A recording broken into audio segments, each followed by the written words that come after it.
Tá aí o Facebook, compartilha aí.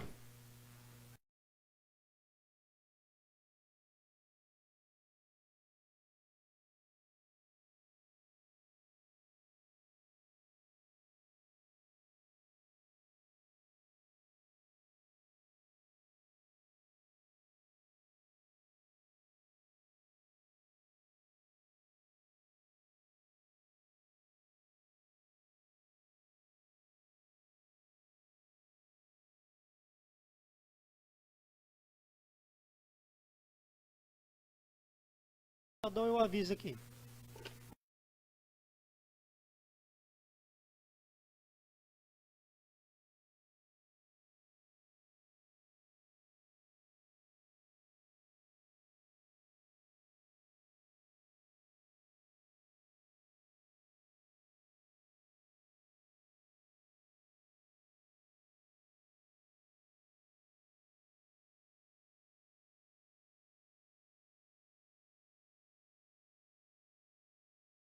Já estamos no YouTube.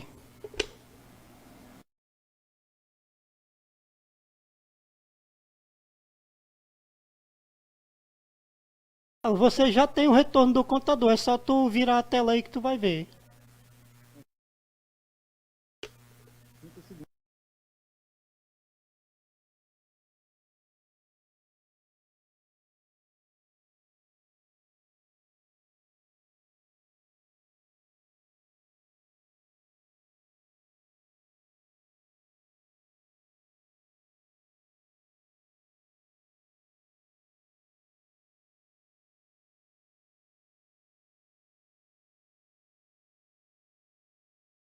Atenção, hein? No ar.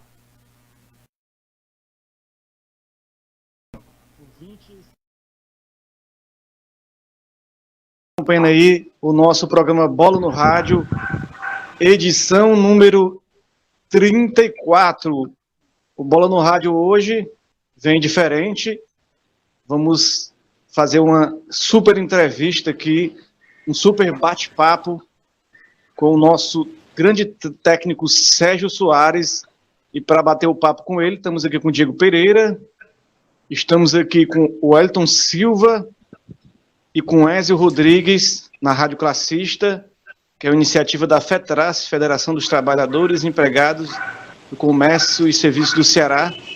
A gente está aqui para fazer esse bate-papo. Natural de São Paulo, Sérgio Soares da Silva, de 53 anos, foi jogador, meio-campista do Santo André, do Palmeiras, quer dizer, ganhou aí em 1996 o Campeonato Paulista, aquele grande time, né?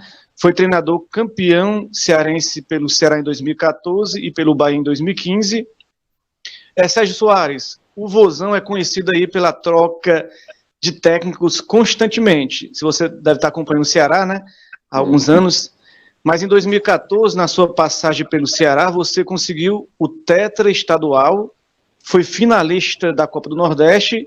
Eu me lembro muito bem aquele jogo contra o Sport, eu estava lá 1-1, né, no Castelão, e chegou até as oitavas de final da Copa do Brasil, aquela grande partida do Botafogo, quem não se lembra, né, jogo de muitas viradas, né, faltou tanta energia, e você durou à frente do Ceará mais de um ano na equipe. Como foi permanecer esse tempo todo no comando da equipe alvinegra, e o que você vê de positivo nesse período? Boa tarde, bem-vindo ao nosso programa. Boa tarde, Manuel. Boa tarde, Wellington. Boa tarde, Diego. Boa tarde, Ézio. É um prazer estar participando aí do programa. Obrigado pelo convite. Com relação à sua pergunta, ficar 14 meses seguidos no Ceará, um clube do tamanho como o Ceará, é realmente algo muito gratificante e função de muito trabalho também. Nós ficamos ali no Ceará por 14 meses, né? Chegamos ali em 2013 no Ceará, na zona próximo da zona do rebaixamento, e viramos para 2014, que foi o ano que você citou aí, que nós conquistamos a Supercopa Cearense, o Campeonato Estadual, chegamos à final de Copa do Nordeste, futebol bastante vistoso na Copa do Brasil, né? E isso nos fez permanecer no Ceará e ser lembrado até hoje pelo torcedor. Eu vejo que a continuidade ela é muito importante para você desenvolver um trabalho, né? Quando você tem continuidade, o trabalho ele vai aparecendo e vai surgindo efeito e aparecendo resultado. Acho que essa é a grande importância, na minha opinião, Emanuel, assim, a continuidade no trabalho. E por isso eu tive dentro do Ceará e deixamos um legado técnico no Vozão. Por isso a gente é sempre lembrado por parte do torcedor. E vamos aqui falar com o Wellington Silva que conseguiu trazer o nosso convidado, entrou em contato com o Sérgio Soares e fez essa ponte, né? E trouxe o Sérgio Soares para o nosso programa. E o Wellington Silva vai trazer aí o recado do torcedor que está fazendo as perguntas e vai trazer também a sua primeira pergunta aí para o nosso convidado. Vai lá, Wellington Silva, boa tarde.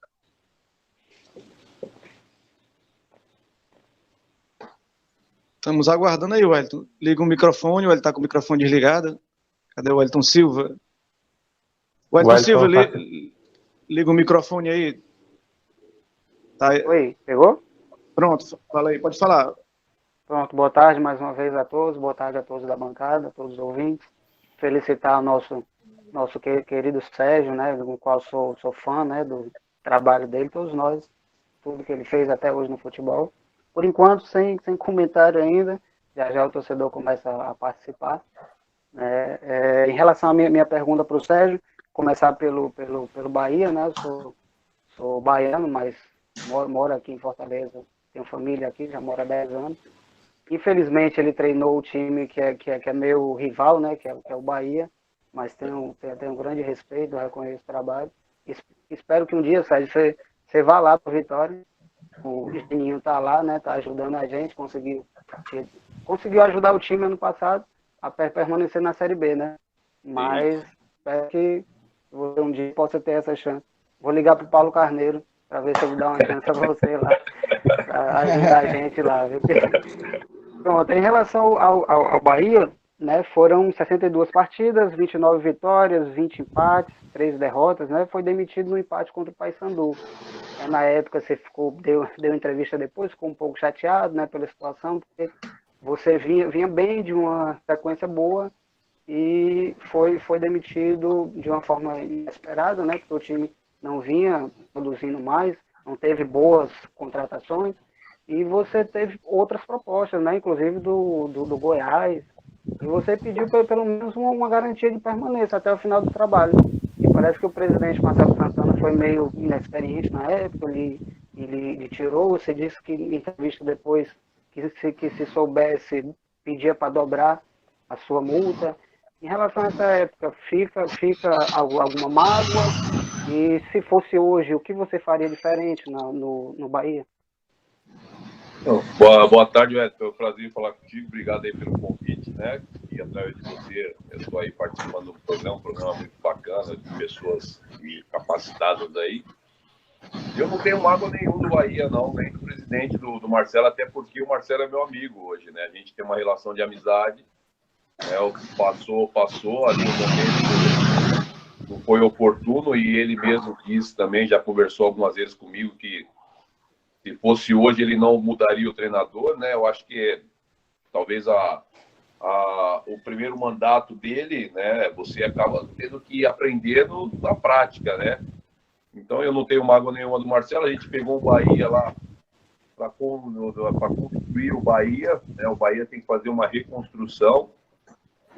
Aí dentro desse projeto nós tínhamos aí algumas opções de subir meninos da base para fazer parte do elenco, porque o Bahia financeiramente estava terra arrasada, né? E o presidente foi muito claro comigo, falando: nós temos dinheiro até junho para poder se manter, e a gente precisa vender um jogador nesse período para a gente poder se manter para o segundo semestre. E foi isso que aconteceu, né? O time chegou, foi campeão baiano, o Bahia não passava da primeira fase de Copa do Nordeste, nós chegamos à final da Copa do Nordeste, inclusive contra o Ceará.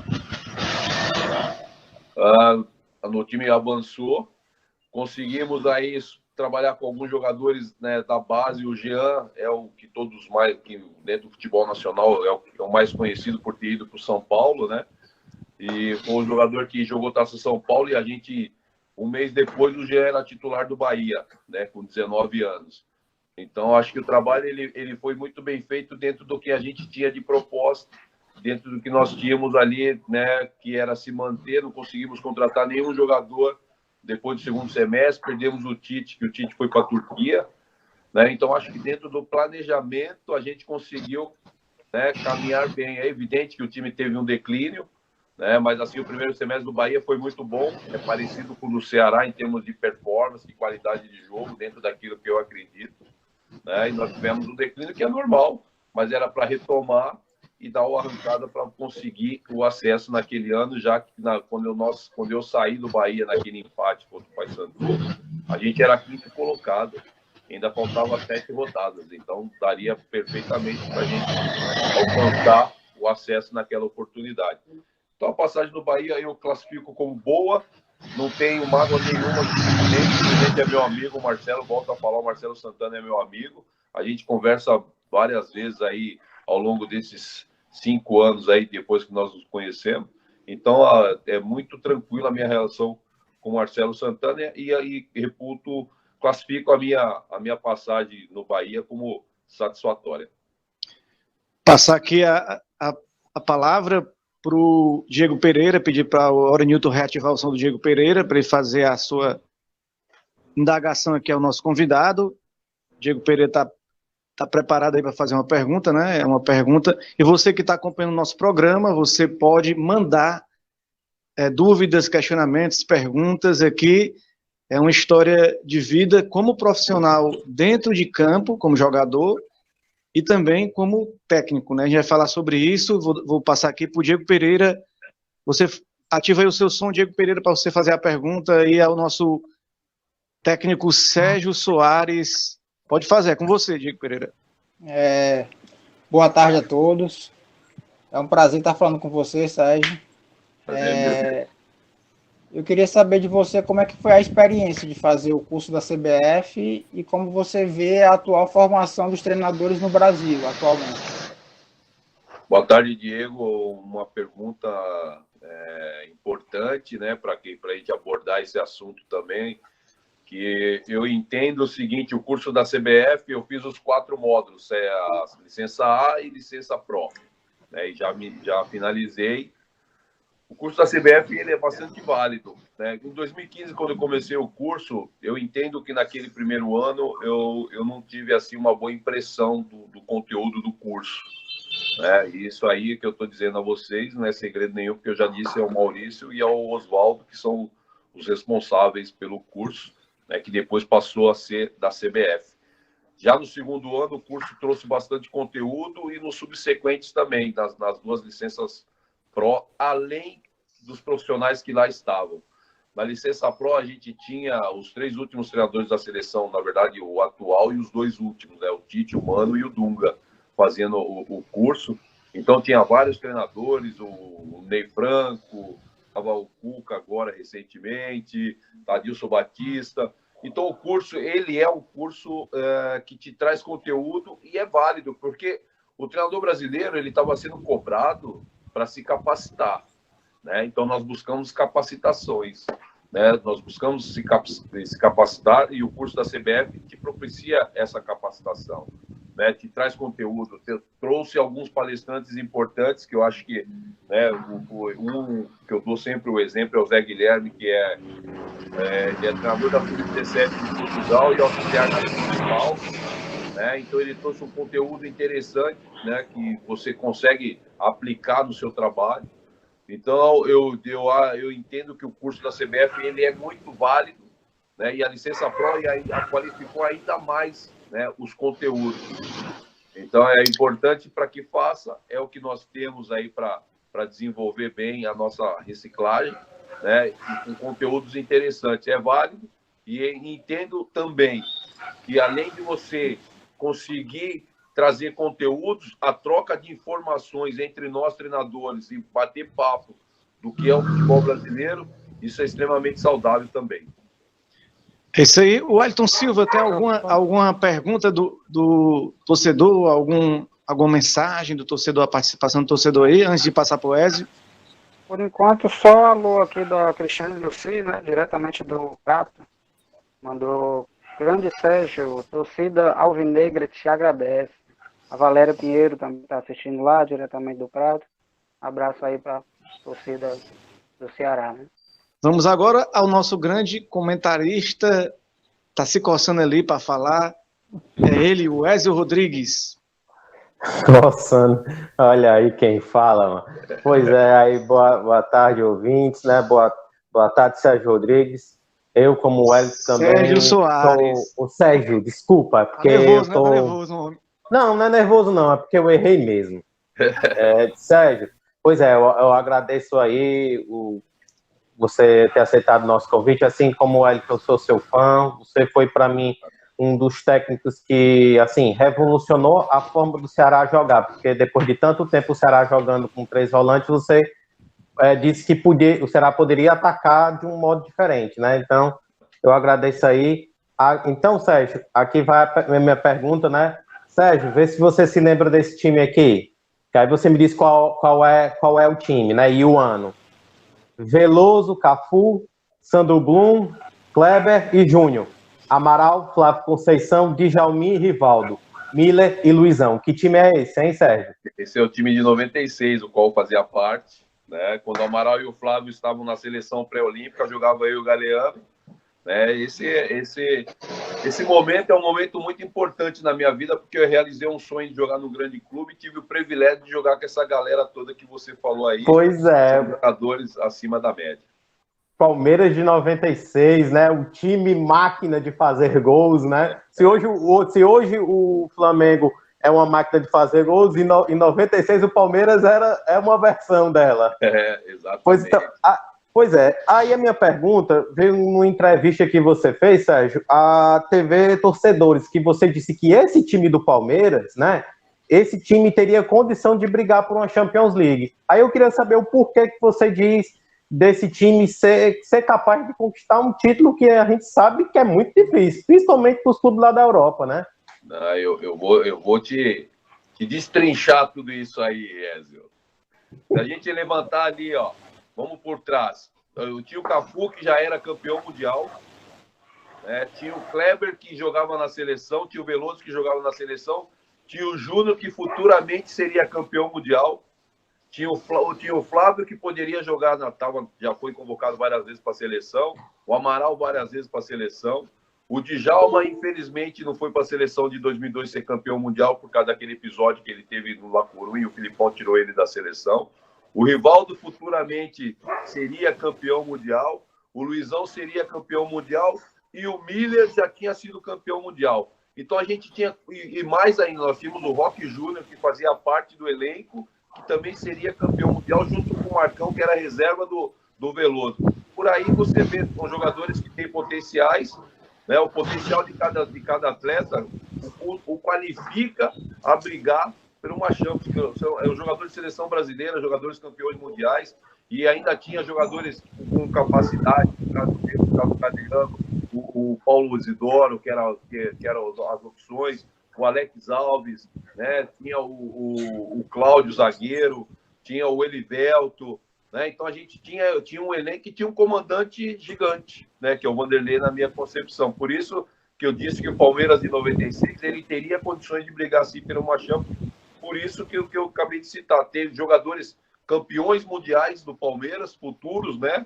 E já tinha 2 que tinham sido campeões mundiais, no caso do Cafu e do Miller, e o Cafu seria bicampeão mundial. Então, em cima desse resultado de seleção brasileira e de qualidade de jogo dos meninos, era absurda, né? E por isso que o Rivaldo, além disso, o Rivaldo foi melhor do mundo, né? Então a gente tinha o melhor do mundo dentro do elenco e vários campeões mundiais e com um treinador que tinha uma capacidade enorme. Por isso eu digo que o Palmeiras 96 brigaria assim pela uma Champions, com certeza. E você, Sérgio Soares, que teve nesse elenco recheado, esse elenco que começou em 94 com o Luxemburgo, que inclusive a gente que é torcedor que é aqui do futebol cearense se lembra que o Ceará foi para a final da Copa do Brasil, né? E eliminou o Palmeiras com o Evaí, um grande time do Palmeiras, né? Mas não sei se você participou desse 94 ainda não, né? Não, eu cheguei no Palmeiras em 96. 96, né? Porque esse 94 também era um grande time, que tinha grandes jogadores, mas foi um embrião para esse time de vocês depois de 96. E Verdade. lhe ajudou também, no caso, você, como treinador, com certeza aprendeu muito com o Luxemburgo, né? Muito com esse treinador. E a pergunta vai no sentido seguinte: como é que você analisa os técnicos estrangeiros, né? No Brasil, Jorge Jesus, Gesualdo, que está agora no Santos, né? Você até enfrentou ele recentemente, né? Sim, sim. Pela Ferroviária. Sampaoli, que também teve no Santos, está no Atlético Mineiro. A pergunta é assim, a gente deve se curvar aos treinadores de fora, assim, no sentido de reverência? Temos algo a aprender com eles? Como é que você vê o treinador estrangeiro nos últimos anos no Brasil, principalmente com aquela conquista do Flamengo, né, com o Jorge Jesus? Bom, a gente acabou de falar aí do Palmeiras de 96, né? O Palmeiras de 96 era treinado por um brasileiro. O que o Jesus está fazendo hoje no Flamengo, o Vanderlei fez no Palmeiras, né? E o Vanderlei, ele é brasileiro, né? Então, eu acho que o futebol, ele cabe todos os treinadores, né? Treinador não tem passaporte, né? A gente é que classifica, né? O trabalho do Jesus, ele foi um trabalho muito bacana, um trabalho, né, na minha opinião, assim, a grande sacada do Jesus foi a mudança dos médios, do Gerson e do Arão.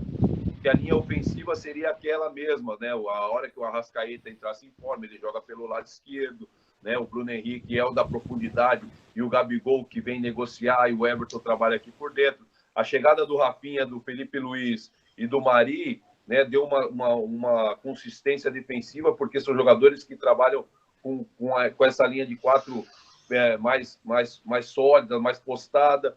Então, tudo isso ajudou a evolução do Flamengo, mas a grande sacada, com certeza, na minha opinião, foi que o Jesus botou o Gerson e o Arão mudando de posição, transformando eles em médios, com liberdade de construção, né? Tem ali fechando o espaço, mas liberdade para construir o jogo. Então, a gente tem que realmente, né, aplaudir o que Jesus fez dentro do Palmeiras, dentro do Flamengo. Agora, com todo respeito, o Sampaoli fez um grande trabalho no Santos, né, um grande trabalho de qualidade, né, respeitou o DNA do Santos. O Santos sempre foi um time com qualidade, né, ofensiva, e ele continuou trabalhando dentro desse DNA. Foi um grande trabalho, né? Agora, o Dorival fez isso no Santos em 2010. O Dorival é brasileiro, né? A gente valoriza demais o estrangeiro e diminui o treinador brasileiro, né? Eu entendo que o futebol brasileiro ele tá muito reativo, eu entendo, né? Eu entendo que nós, enquanto treinadores brasileiros, eu fugindo dessa característica do que eu vou falar, o treinador brasileiro ele está muito reativo, ele está muito mais contido do que ter time propositivo, e os estrangeiros fizeram isso com muito mais tranquilidade. Agora, tem uma questão, né? O Sampaoli, ele foi eliminado do Campeonato Paulista, tomou 2 goleadas do Ituano e do Botafogo. Ele foi eliminado da Copa Sul-Americana aqui no Pacaembu, por um time pequeno lá do Uruguai. Ele saiu da Copa do Brasil. Se é um treinador brasileiro, ele não é dispensado? Então, aí tudo isso pesa também, né? Aí o treinador brasileiro, ele sabe que se ele perder 3, 4 jogos, ele está na corda bamba. Então, ele vai ser um time reativo, vai fazer uns pontinhos. Então, nós precisamos mudar, né? Mudar a engrenagem. Mas, assim, eu acho que tem treinador brasileiro que tem capacidade para fazer o time andar, né, como os estrangeiros fizeram. Então, o treinador, na minha opinião, não tem passaporte. O treinador estrangeiro tem bom e tem não tão bom assim. Como o treinador brasileiro tem bom e tem não tão bom assim. É que a gente desvaloriza demais o brasileiro valorizando o estrangeiro. Wellington Silva. Pronto, só em relação para você, Sérgio, em relação ao modelo de jogo, né? Todos nós sabemos que o seu modelo é aquela questão ofensiva, do qual eu sou fã e gosto do futebol ofensivo.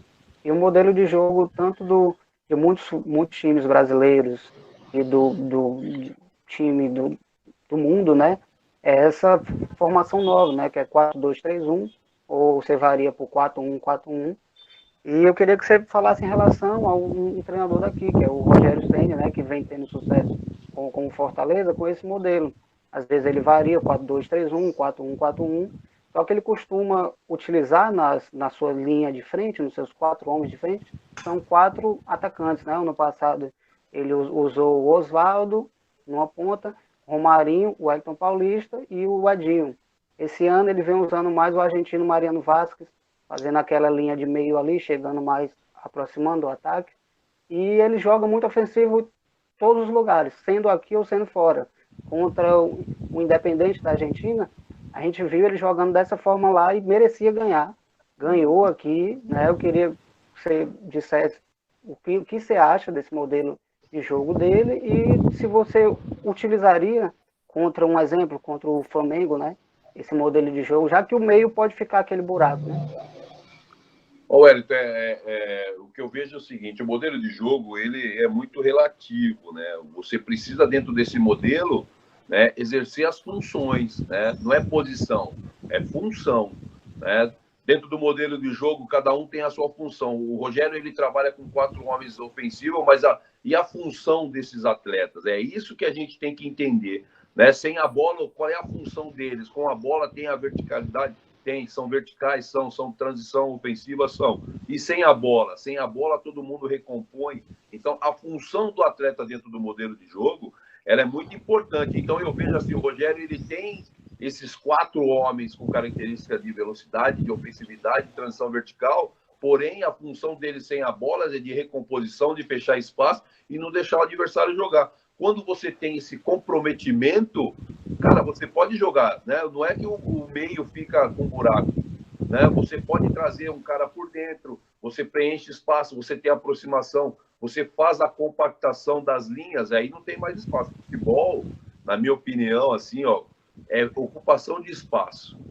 O Rogério está perfeito no raciocínio dele. Por quê? Quando ele rouba a bola, ele tem 4 jogadores que vai preocupar o adversário, né? Se ele bota 3 homens de marcação, quem que vai preocupar o adversário na ação ofensiva? É difícil, né? Então, se você consegue, né, botar na cabeça do jogador e dar função para o jogador, né, que você, sem a bola, você tem que fechar espaço, preencher espaço, e quando roubar a bola, você ter a transição, funciona muito, tá? Tanto a prova o Fortaleza hoje está nessa aí, o Rogério está perfeito na linha de raciocínio dele, coisa que nós fizemos no Ceará em 2014. A gente também jogava com o volante e o Ricardo da construção e muita gente para jogar quando roubava essa bola. O Ceará é extremamente intenso, né? Então eu compactuo com o modelo de jogo do Rogério.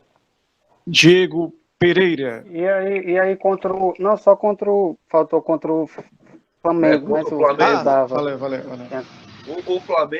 O Flamengo tem um ponto, na minha opinião, o Flamengo tem um ponto muito forte que é a construção do jogo, né? De sair de trás, construindo o jogo com a sua linha defensiva e essa bola vai chegando nos médios e passando e chegando para a última linha ofensiva.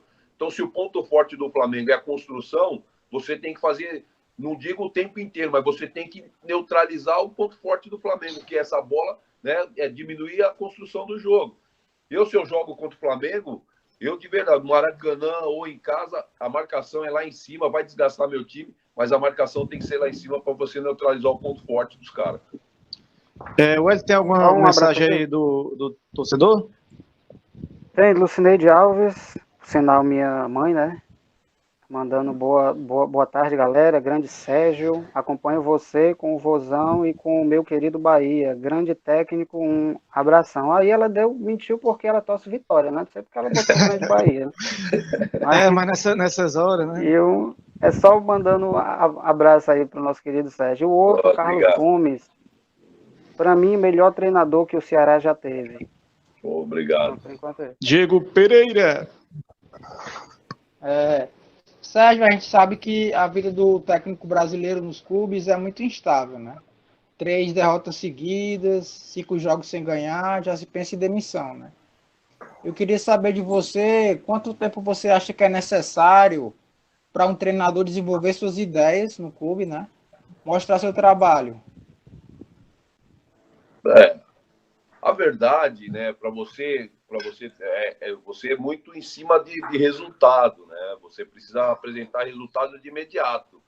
Para você implantar algo, né, diferente, por exemplo, do que já tem, imagina o Corinthians hoje que está querendo mudar o seu modelo de jogo, né? Não é do dia para a noite que você vai mudar. Primeiro que você precisa ter peças para você mudar. Se você tem um modelo de jogo reativo, e você quer mudar para um time de posse de bola, um time, né, de transição ofensiva, Cara, se você não tiver peças para isso, não adianta você querer mudar o modelo, né? Então, para você implantar, você precisa ver as peças. Dentro das peças que você tem, cara, você demanda, pelo menos, na minha opinião, demanda de trabalho, que o futebol brasileiro você não consegue treinar, você joga, já é jogo, mas você tem que ter pelo menos 90 dias. Se você não tiver isso, você não consegue fazer uma mudança. Ah, não, o Sérgio chegou no Ceará, o Ceará já tem a ideia de ser time propositivo. Beleza, a ideia já está implantada. Você não precisa, você vai buscar o modelo, aí é um tempo menor. Quando você precisa implantar a ideia, demanda tempo. É evidente que você precisa do resultado para poder se manter. Senão a coisa não anda.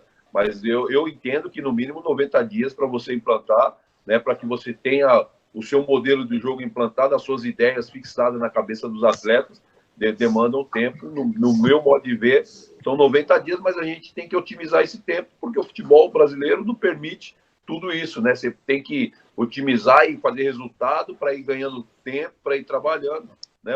Infelizmente, mas eu acho que, assim, Diego, 90 dias é o prazo que você começa a falar, os caras começam a entender a sua ideia.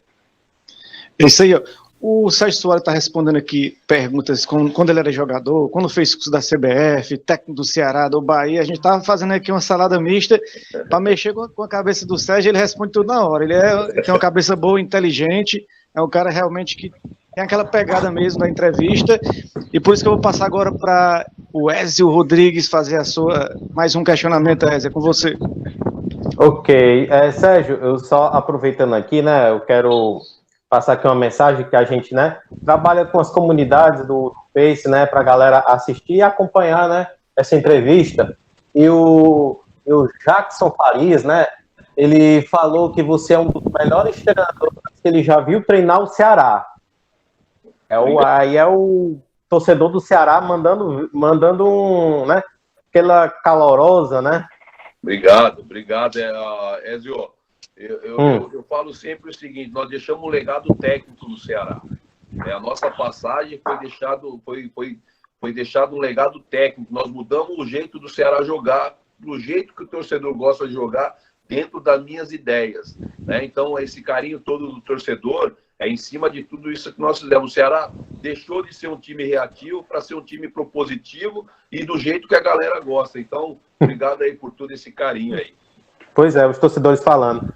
Então, Sérgio, a minha pergunta é novamente a questão da sua época de jogador, né? Você falou que chegou aí no Palmeiras em 96, né? Vindo até de uma boa temporada, né? Que você fez pela equipe do Guarani, você que foi revelado na Juventus. Chegou a jogar no futebol estrangeiro, né? Não sei se você pode me confirmar se eu estiver errado. É o Al Hilal, né? E depois foi no futebol paulista, Guarani, e depois veio pro Palmeiras. Aí na questão justamente do Palmeiras, quando eu falei aquela escalação, aí eu pensei, vou perguntar para ele como é que ele se virou para arrumar um passinho no time tão bom como é dos reservas que você falou. Tem deles que jogou até mesmo futebol cearense. Eu posso citar o Galeano e o Paulo de Dó, que jogaram aqui com Fortaleza. Como era para você se virar num negócio desse, mano? É complicado, né? Não, era um time, era um elenco, né, que tinha muita qualidade, né? Mas assim, o fato também de eu estar inserido naquele elenco, né, me qualificava para brigar por uma posição, né? Isso aí era muito legal. E dentro da nossa posição, aí é uma coisa que vinha do Vanderlei. O Vanderlei me classificava como o melhor volante que passava a bola, né? Dentro dos 4 que nós tínhamos, eu, o Amaral, o Flávio e o Galeano, eu era o melhor passador, né? Então isso daí era um ponto importante para me colocar dentro da equipe.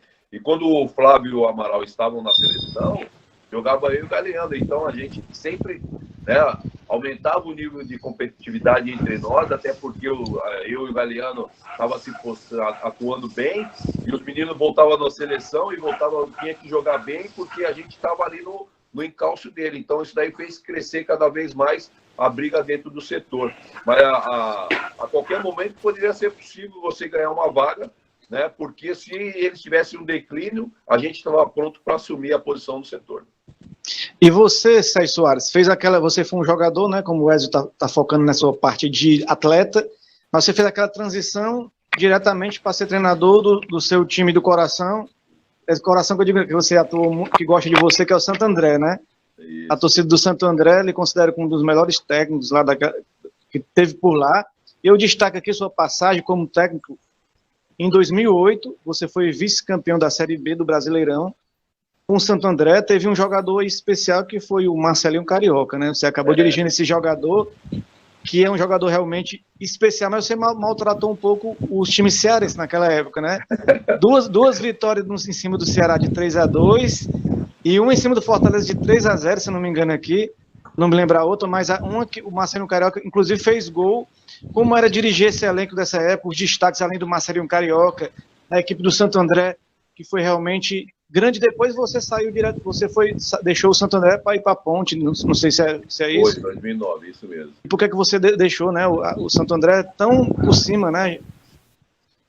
Então, aquele time do Santo André de 2008 realmente era um timão, né? Tinha o Márcio Mexerica, que era um atacante fantástico, fazedor de gol. Eu tinha o Pará que é lateral do Santos hoje, no meu time ele era meia.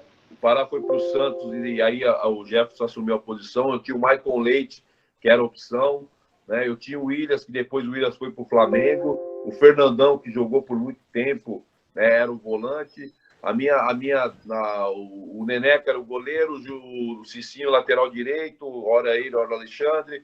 Na esquerda o Arthur e o Jailson. A dupla de zaga eu tinha o Douglas e o Marcel, e ainda tinha o Cezinha, que era opção, Thiago Matias, né? Então aquele elenco do Santo André era muito forte também, né? E era de gente que gostava de trabalhar. E isso fez com que a gente caminhasse bem. Tinha o Marcelinho, que dispensa qualquer tipo de comentário pela sua qualidade.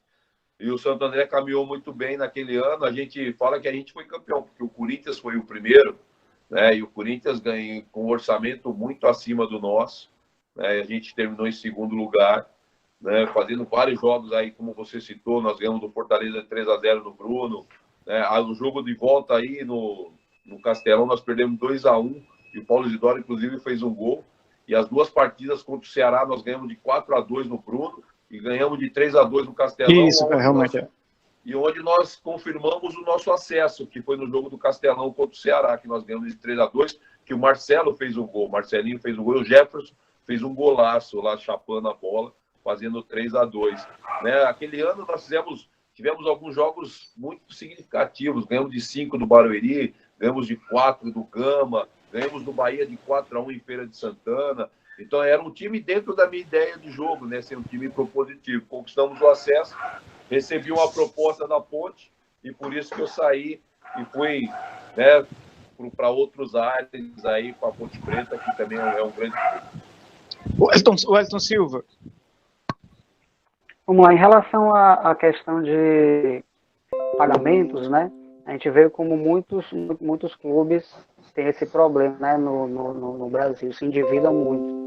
Recentemente eu vi entrevista de um jogador do Vasco que disse que esse ano eles não receberam nenhum salário, ainda falta o 13º, que é em dezembro, né? Ou seja, janeiro, fevereiro, março, abril, maio, agora 5 meses o cara sem receber nada. Né? Eu queria saber do Sérgio como é para o treinador trabalhar o psicológico do jogador, sabendo que a torcida pressiona, né, e ele precisa render, e o cara está sem receber nada. Como é trabalhar esse psicológico para ele dar certo, e como é o seu também, né, em relação a não receber.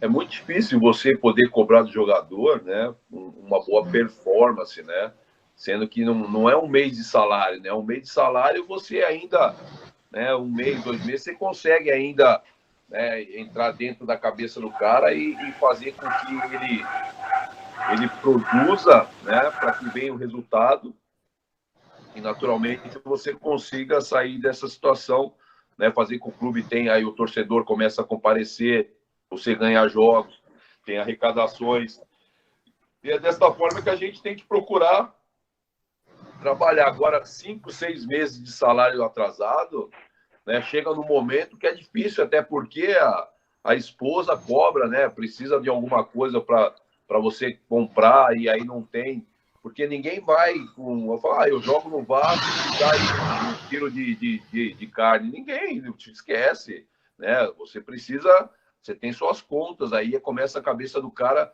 sair do foco do trabalho e começa a focar em todas as dívidas, em todo os seus compromissos que você tem que honrar e não consegue honrar em função de estar 6 meses de salário atrasado, né?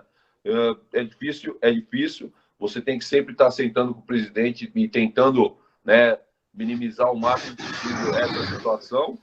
Agora, isso ocorre por má gestão, né? A gente precisa melhorar a nossa gestão dentro do futebol brasileiro, né? Eu não posso pagar 300, aí o Ceará é o grande exemplo disso aí. Evandro Leitão, o Robson de Castro, né? São pessoas extremamente corretas, certo? Eu não posso pagar 300, eu pago 100, mas eu vou pagar 100 e é por isso que o Ceará está crescendo em termos de estrutura e está crescendo dentro do cenário nacional, porque tem uma gestão que respalda todo o trabalho. Parabéns para o Evandro, parabéns para o Robson, que são exemplos desse. Pediu o Diego Pereira para ele ativar o som dele, que está desativado. Diego Pereira, agora para você fazer sua pergunta. Wellington, tem algum comentário do torcedor aí para a gente poder passar para o nosso Sérgio Soares? Algum comentário? Não, por enquanto não. É com você, Diego Pereira, a sua pergunta aí para o nosso técnico Sérgio Soares, grande treinador, experiente aí do nosso futebol. Sérgio, o Brasil tem fracassado nas últimas Copas, né? Depois do Penta ali. Foram 4 Copas tentando o Hexa e o máximo que aconteceu foi a semifinal aqui, jogando em casa, né, no Brasil, e foi aquele 7-1, né? Eu queria saber de você o que você acha que está faltando o Brasil conseguir esse objetivo. Melhorar as categorias de base, o estilo de jogo. Diego, Copa do Mundo, né, é um torneio, né, que às vezes a gente quer ter a Copa do Mundo como referência para o futebol interno, né, para aquilo que a gente está apresentando de futebol. Copa do Mundo é um torneio de 7 jogos, aumentou um pouquinho mais agora, se não me engano, né, são 9. Né, então você ter a Copa do Mundo como parâmetro, tanto para o bem quanto para o mal, é complicado, né? Eu não vejo assim. A Copa do Mundo é um momento que você vai começar a enxergar um modelo tático para todo mundo começar a copiar. Exemplo, Copa do Mundo de 90, apareceu o modelo de jogo com todo mundo com linha de 3. O Brasil foi o primeiro a adotar isso. Todo mundo jogava com 3 zagueiros, né? Então, eu vejo que a Copa do Mundo ela é uma referência para que você estude o modelo de jogo e aplique dentro do seu país. Agora, com relação à conquista, vai muito de você estar... de 2002, por exemplo, a gente estava com o time pronto, né, com o time focado, e eu acho que a Copa do Mundo vai muito disso, do foco, né? Você está focado, está concentrado, está vivendo intensamente aquela competição. E depois de 2002... nós não tivemos esse foco, esse comprometimento. De 2006, por exemplo, era uma seleção que poderia ter chegado a brigar pelo título, na minha opinião. Mas a gente viu que a concentração daquela seleção ela não condiz com a qualidade daqueles atletas. Então, nós ficamos no meio do caminho. A de 2010, até o primeiro tempo do jogo com a Holanda, o Brasil estava superior à Holanda. Aí as variáveis do futebol que acontece... né, o que aconteceu, nós acabou perdendo o jogo por 2-1 e saímos, sendo que a gente vinha fazendo uma boa Copa. Aí a de 14, né, eu acho que na de 14 houve uma pressão enorme pelo fato de nós termos ganho a Copa das Confederações um ano antes, né? Aí todo mundo achou que a seleção brasileira seria favorita pelo fato de nós ter batido a Espanha, né, naquela final, que era um comportamento diferente do time espanhol. Então, acho que ficou muita pressão em cima da seleção para 14 e trouxe o que a gente viu, né? Um desastre naquele jogo da Alemanha, que, na minha opinião, foi um desastre, né? Algo que dificilmente vai voltar a acontecer, né? Então, o que eu vejo assim, nós precisamos reabastecer a base, já está sendo feito isso através do Branco. O Branco voltou à base da seleção brasileira como coordenador, tanto é que a seleção Sub-17 ganhou o Mundial, né? Então está se remodelando a base da seleção brasileira, né? A seleção principal tem um treinador que, na minha opinião, é muito qualificado, né? Nós tivemos uma infelicidade no jogo da Bélgica, né? Porque a seleção brasileira não estava jogando tão mal assim, né? Contra a Bélgica, que foi o jogo que nós saímos fora. Evidente que tinha seleções com futebol acima da seleção brasileira dentro da Copa, mas isso você vai crescendo dentro da competição. Exemplo rapidinho para não alongar tanto, em 82 a seleção da Itália começou a Copa muito mal, foi crescendo e tirou a melhor seleção que era a nossa, que é a seleção brasileira. Então a Copa do Mundo, ela não pode ser dada como referência, na minha opinião, assim, porque, né, o futebol brasileiro, todos os jogadores que estão na seleção brasileira jogam fora, nenhum joga no futebol brasileiro, esses que atualmente estão falando em Copa do Mundo, né? Então como é que você pode ter o futebol da seleção como reflexo do futebol interno, se todo mundo joga fora, né? Então acho que a seleção brasileira, ela pode caminhar, precisa melhorar assim um pouquinho mais agora, né, depois Copa do Mundo, precisa dar uma mudadinha na questão modelo de jogo, né, para que a gente possa estar brigando aí na parte de cima com todo mundo. O futebol brasileiro não é o melhor mais do mundo. Não é. Pode voltar a brigar. Ézio Rodrigues, direto de Campos Sales, ali do interior do Ceará, o homem que gosta de tirar o leitezinho da vaca de manhã, o homem que gosta ali de fazer um passeio ali pela igreja, né, lá em Campos Sales, né, Ézio? Faça a sua pergunta. Passeio de igreja não, mano. Passeio na roça, né? Que é melhor. Porque a gente que é do interior, né? A gente dá maior valor um churrascozinho, uma roçazinha, né? Eu sou um desses, dou maior valor ao interior.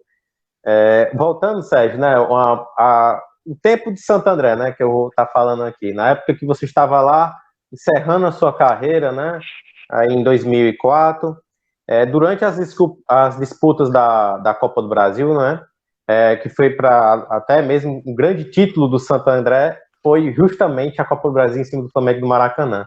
Eu fiquei sabendo que, Sérgio, na época que você estava lá, encerrando a carreira e tudo, você teve que ser tipo um Severino, né? Um faz-tudo dentro do Santo André. Você era jogador, você era auxiliar técnico e você era técnico, chegou a ser técnico por conta de uma desavença aí, da época o técnico era o Péricles Chamusca, né? Isso. Que é irmão do Marcelo Chamusca, que foi técnico do Ceará também, teve uma passagem também vitoriosa aqui. Então, o auxiliar do Péricles tinha problemas com o Santo André, e você teve que aí fazer um tipo de quebra-galho. Me conta como é que você contribuiu, né, para o Santo André nessa competição, fazendo essas funções, né? Então, eu joguei a Copa do Brasil até o jogo do Guarani, o jogo da ida, né, na fase de quartas de final, são oitavas de finais, se não me engano, que eu joguei contra o Guarani e acabou meu contrato. Acabou meu contrato, eu recebi um convite para fazer parte, né, ou era um gerente, um supervisor, o Santo André queria que eu ficasse. E eu já estava meio cansadão de concentrações e tal, eu falei, não, chega, para mim não dá mais, eu vou aceitar o convite. E nisso o Ferreira saiu, foi para o esporte, e o Santo André contratou o Péricles Chamusca, que hoje está no Al Faisal da Arábia Saudita. E o Chamusca veio, o João Marcelo era o auxiliar do Chamusca. Só que o João tinha jogado no Santo André e colocou o Santo André na justiça. E o presidente, então, o Jairo, que hoje é falecido, infelizmente, o Jairo Livoles, ele falou, não, Chamusca, o João Marcelo eu não quero aqui.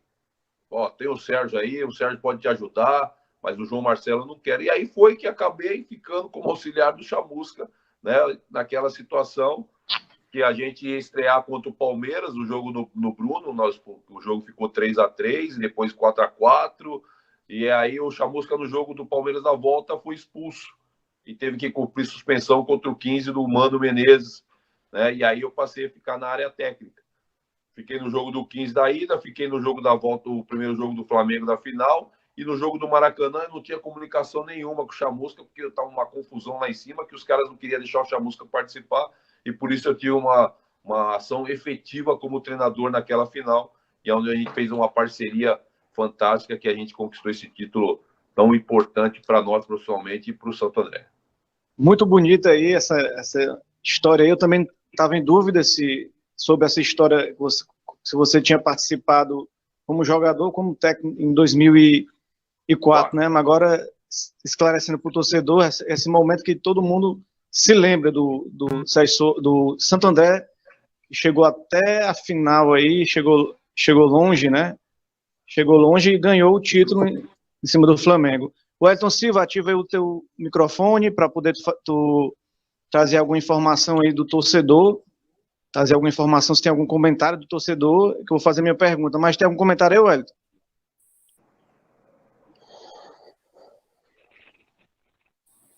Pode falar, Wellington.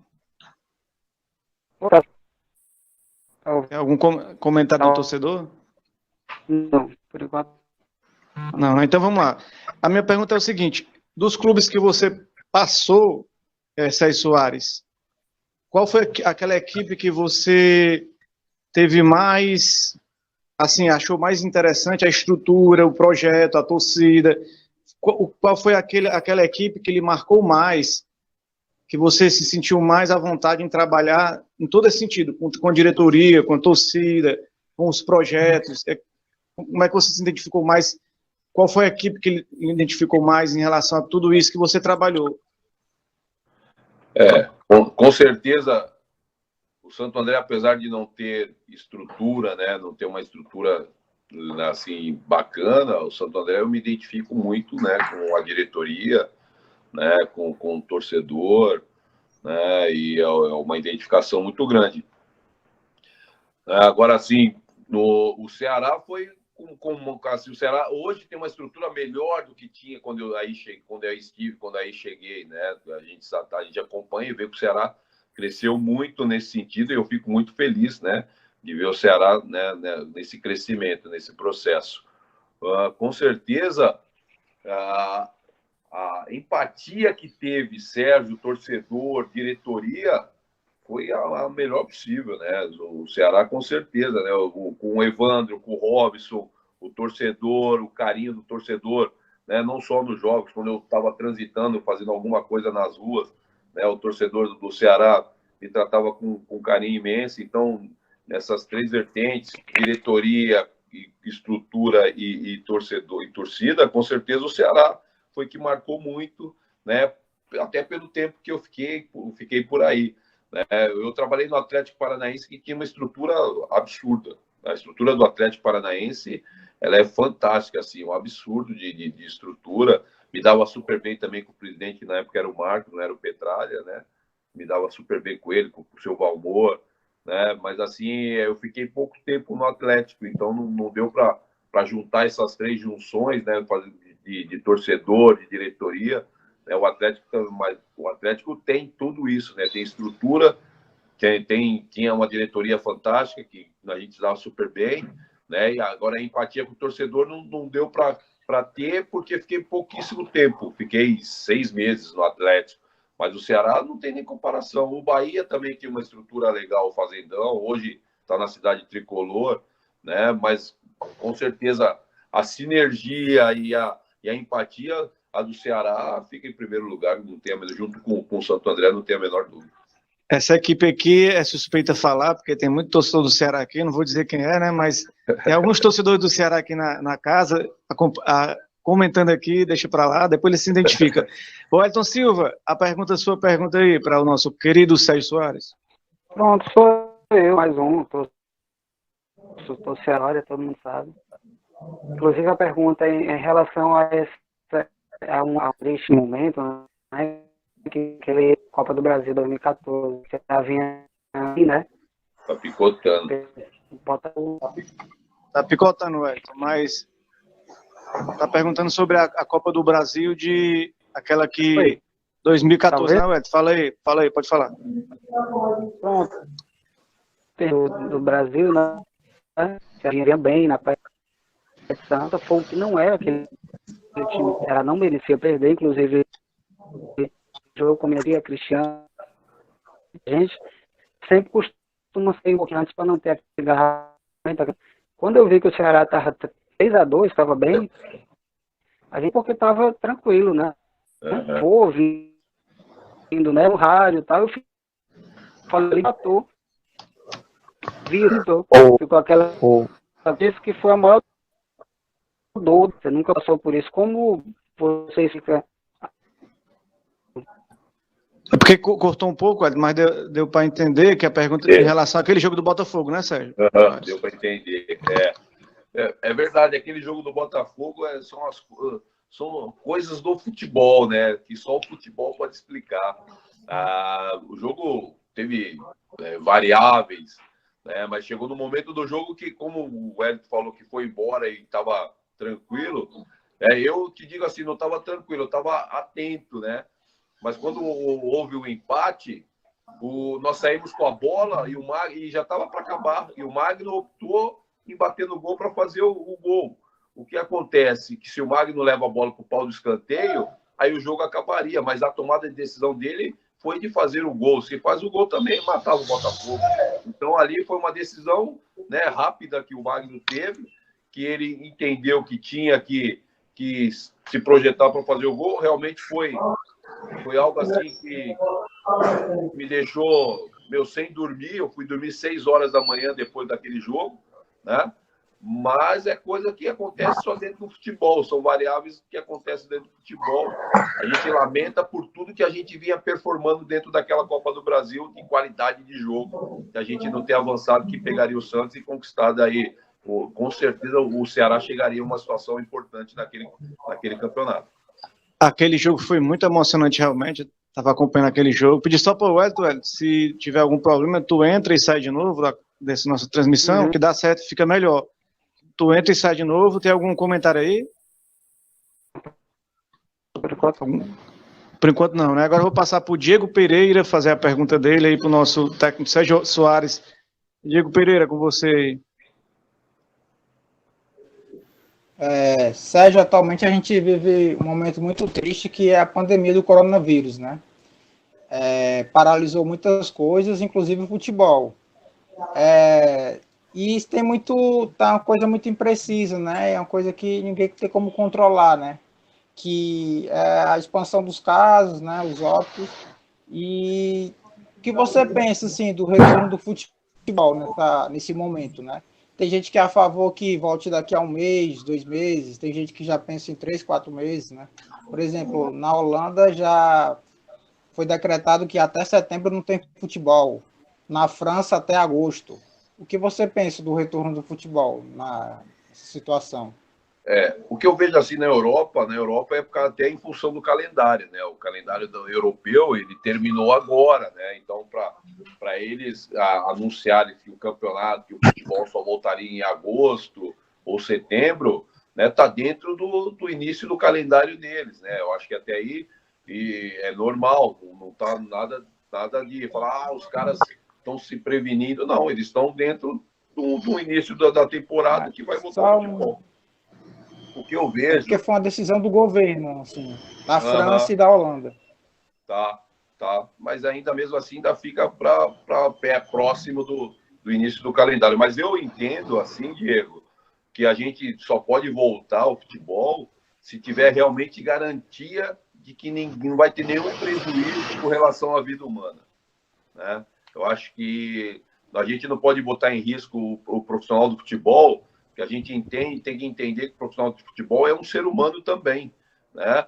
Que ele vai fazer o seu trabalho, mas ele convive com outras pessoas, cara. Então eu não sou a favor. Eu acho que quando você tiver segurança para poder voltar ao futebol, acho que aí sim a gente deve retomar. Enquanto isso não tiver essa segurança por parte da OMS, né, que é da saúde, o Ministério da Saúde, eu acho que a gente tem que realmente esperar, porque você precisa de garantia que o negócio não é brincadeira, é um negócio extremamente sério. Concordo, realmente a gente tem que aguardar o retorno do futebol. Wesley Rodrigues. Sérgio, eu queria que você falasse um pouco, né, a respeito do começo da sua carreira de treinador, que até uma das passagens do Santo André, desculpa, né, porque mudei a língua aqui. Me conta a história do Bruno César. Para quem não sabe, o Bruno César foi um grande jogador que jogou no Corinthians, né, foi para a Europa para o Stockport, depois voltou, joga na equipe do Vasco. Ele ali meio que começou nacionalmente a se destacar no Santo André. Me conta aí a história dele, que eu fiquei sabendo que ele não ia participar do elenco André. Ele pegou e para outro clube e depois trouxeram ele de volta. Me conta aí um pouquinho dessa história, como é que você conseguiu fazer com esses jogadores que destacassem tanto assim? Tá falando do Bruno César, né? Que deu uma picotada. Isso. Ah. Isso. O Bruno fazia parte do elenco de 2009, só que o Bruno não era utilizado. Né? O Bruno não era utilizado. E pelo fato dele não ser utilizado, ele foi emprestado para um time lá do Sul, se não me engano, era o time do Carpegiani. O Carpegiani tinha um time no Sul. Né? E aí não conseguiu chegar no acordo financeiro lá. Até então, o gestor do Santo André, que era o Ronan Maria Pita, ele trouxe o Bruno de volta e disse: Sérgio, o Bruno vai ficar aí, depois a gente vê se empresta, porque o Bruno realmente não estava nos planos. Mas só que na montagem do elenco, eu comecei a vislumbrar um losango. E eu vi dentro que o Bruno já tinha treinado conosco, que o Bruno caberia para fazer aquela função do lado esquerdo, como o Rogerinho fez aí no Ceará. E aí, no treinamento, nós levamos o Bruno para a pré-temporada em Poços de Caldas. E quando o Bruno... Eu não boto o colete no meu time titular, né? Eu boto no time considerado reserva. E deixei o Bruno no time titular e ele até se assustou. E aí, dei a função para ele, expliquei, mostrei para ele como é que eu queria. E ele corria para lá, para um lado, para o outro. Eu peguei e parei e falei: Bruno, presta atenção. Eu quero que você faça aqui. A saída do lateral você pega. Jogada lá do contrário, você encaixa, você é um terceiro volante. É só isso que eu quero que você faça e você entre na área. Não precisa correr da direita, né? Nada disso. E aí encaixou o primeiro jogo da estreia contra a Ponte, ele fez o gol de cabeça, e aí foi embora. Foi dessa forma que aconteceu, né? Toda essa ascensão do Bruno, que depois ele foi para o Corinthians, e depois para Portugal, e é extremamente grato a mim, converso com o Bruno, ele é agradecido por tudo, o ensinamento que teve e a ascensão que ele teve na carreira a partir do Santo André de 2010. E tem um cachorro querendo fazer uma pergunta aí, ó. Mas até porque ele tá na transmissão aí, ele parou um pouquinho agora, né? Mas eu vou pedir aqui aos nossos comentaristas. Só um alô aqui rapidinho. Fala aí, Wellington. Fala aí. Pronto, alô aqui da Tainá Alves. Brilhou hoje com a presença do grande Sérgio Soares. Pronto, agora, Wellington, vou pedir para cada um de vocês deixar uma frase que vocês qualificam a pessoa do Sérgio Soares, né? Pode ser profissionalmente, né? Eu coloco ele como um profissional de grande respeito, de grande consistência no seu trabalho.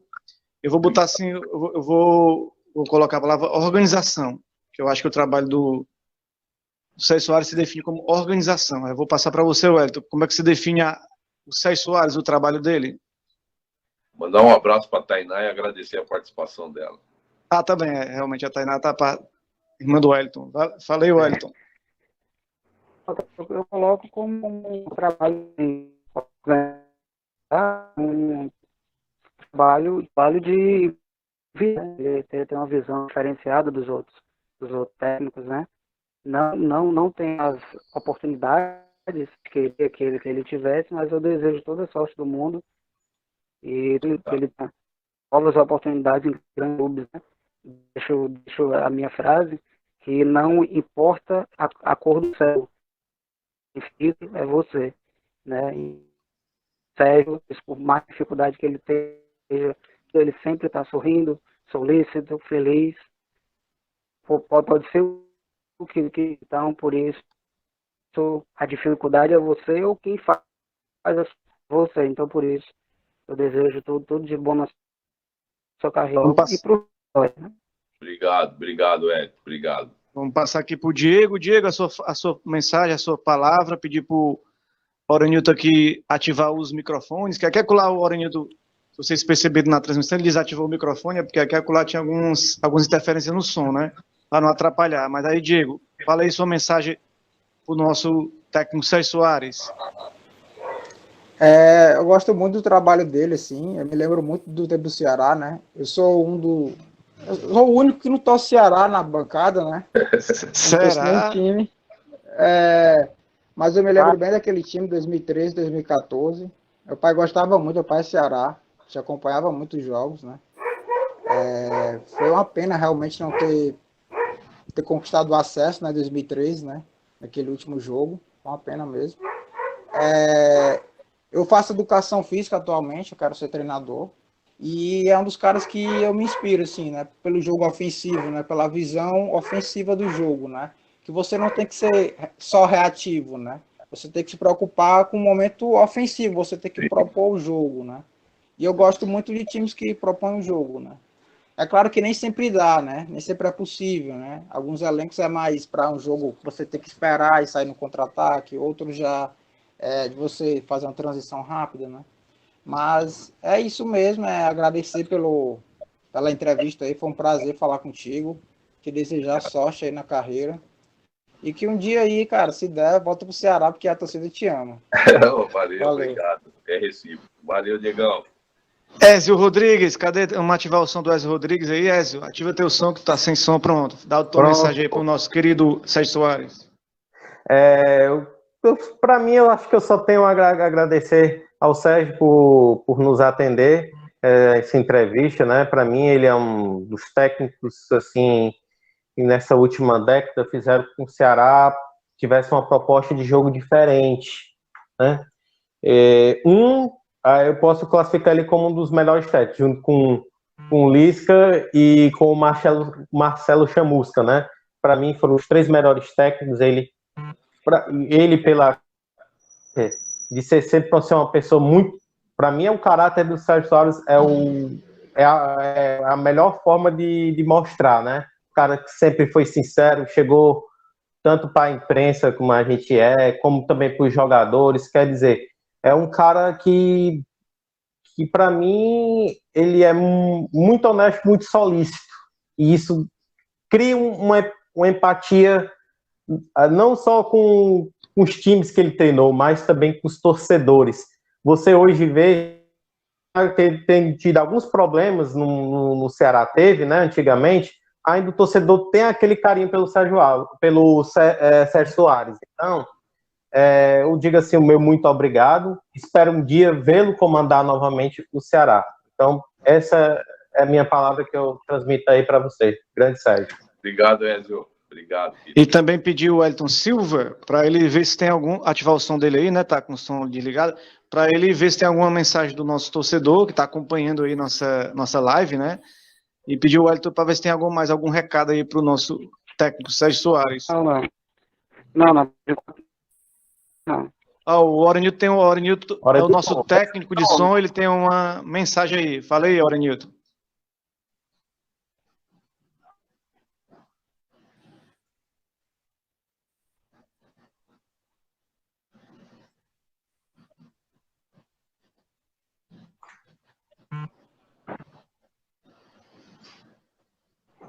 Conseguiu escutar, Sérgio Soares? Eu escutei sim. Não recebi nenhuma proposta, sei sim que o meu nome sempre foi ventilado, mas não recebi proposta nenhuma.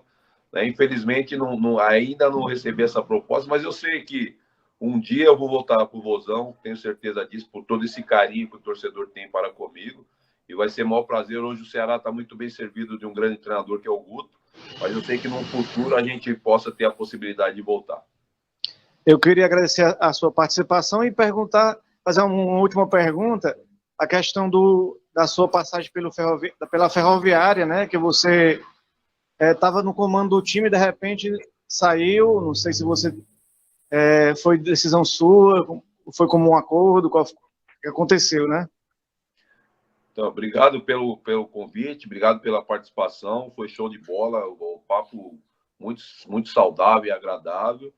A minha saída da Ferroviária se deu em função da pandemia, né? Houve uma preocupação com a questão financeira, né? Foi isso que eles alegaram, né? Que ia ter um problema financeiro e teria que dar uma reduzida, e não houve nenhuma proposta de acordo para redução de salário, e sim de corte. Saiu o Denis, então foi essa questão. A passagem na Ferroviária ela foi muito boa. Né? A gente estava brigando no Campeonato Paulista para classificar numa chave difícil, onde tinha Corinthians, Guarani e RB Brasil. né? Na Copa do Brasil nós avançamos até a terceira fase, algo inédito na história da Ferroviária e com muita possibilidade de passar a quarta fase, né? Então foi um trabalho muito, muito bacana na Ferroviária, um trabalho de crescimento e dentro da proposta que eu acredito que é time de ser propositivo, com qualidade, né? Infelizmente a gente saiu, agora seguir a vida, esperar chegar um novo desafio aí, um outro grande trabalho para a gente desenvolver nesse 2020 aí, que eu tenho certeza que vai aparecer algo bem, bem bacana. Muito obrigado, Sérgio Soares, agradecer a sua participação e convidar você a voltar aqui para aquele show de humor, aquela caranguejada, aquele mar da Praia do Futuro, você voltar aqui para nossa cidade, que a gente está sentindo saudade de você, viu? Valeu, obrigado, vai ser um prazer. A Fortaleza está no meu coração, aí é show de bola. Obrigado, boa tarde, galera. Até a próxima semana, até quinta que vem. Valeu, Ezio, valeu, Diego, valeu, Wellington Silva, valeu, Arenilton. Até a próxima semana com mais um programa Bola no Rádio. Um abraço e até lá, galera. Até lá, pessoal.